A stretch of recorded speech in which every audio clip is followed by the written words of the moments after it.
દાળ અને અધર્મીને ઘેર વિવાહ એ વિશે વાત કરીશું આજે. કારણ કે કર્મનો અટલ સિદ્ધાંત છે, જેવું વાવો તેવું લણો, જેવી કરણી તેવી પાર ઉતરણી. આપણે પ્રત્યક્ષ એવું જોઈએ છીએ, જેમ માણસ ન્યાય નીતિથી ચાલે છે તે દુઃખ ભોગવે છે, અને જે ન ચૂસવા ચોરી કરે છે તે જલસેથી જીવે છે. પણ તેનાથી શ્રદ્ધા ડગાવવાની જરૂર નથી, કારણ કે એમાં શ્રદ્ધા ડગાવવાની જરૂર નથી. એમાં ભયંકર ગેરસમજ છે, કારણ કે જે માણસ સુખ ભોગવી રહ્યો છે એ હાલના સુખ નથી. એના પૂર્વે કરેલા જે કર્મો છે એના સંચિતમાં જમા થયેલા છે, એ કર્મો એ ભોગવી રહ્યો છે, એટલે સુખ ભોગવી રહ્યો છે.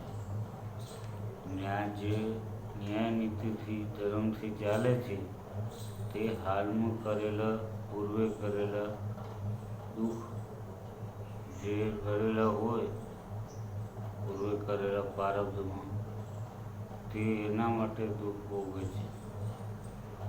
બાકી બીજું કંઈ છે નહીં. પણ એમાં શ્રદ્ધા ડગાવવાની જરાય જરૂર નથી. કર્મનો અટલ સિદ્ધાંત છે, જેવું વાવો તેવું લણો, જેવી કરણી તેવી પાર ઉતરણી, જેવી જસ પાર જસતા ચાખા, તેવી તસ રાખા. પણ આપણે જે માણસ જેવું કર્મ કરે તેને એવું ફળ મળે. કર્મનો અટલ સિદ્ધાંત છે. અને ગામડામાં અનાજ ભરવાની મોટી મોટી કોઠીઓ આવે, બરોબર. હવે માનો કે નીચે ઘઉં ભરેલા હોય અને આપણે માથેથી કોદરા નાખતા હોય, તો એ કોદરા પછી નીકળશે. બપોરમાંથી પહેલાં ઘઉં નીકળવાના અને પછી કોદરા ચાલુ થવાના. ને જે કોદરા નાખેલા છે નીચે ને ઉપરથી ઘઉં નાખેલા છે, તેને પછી શ્રદ્ધા ડગાવવાની જરાય જરૂર નથી.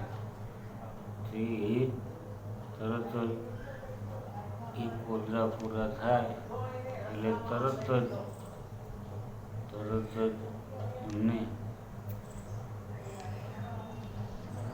કોદરા પૂરા થાય એટલે તરત જ એમને ઘઉં ખાવાનો વારો આવશે.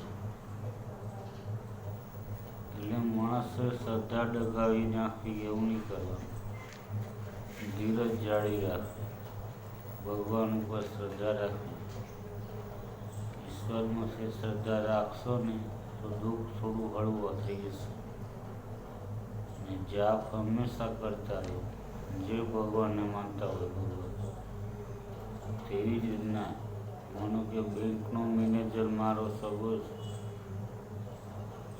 નથી, પણ હું એ બેંકના મેનેજર પાસે જાઉં છું તો એ 10 રૂપિયાનો ચેક પણ સ્વીકારતો નથી.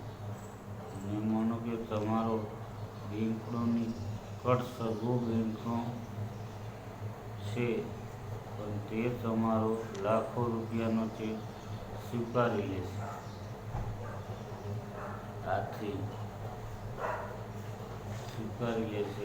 મારે કોઈ દુઃખ લગાડવાની જરૂર નથી. ધીરજ રાખી, શ્રદ્ધા રાખી, પ્રેમપૂર્વક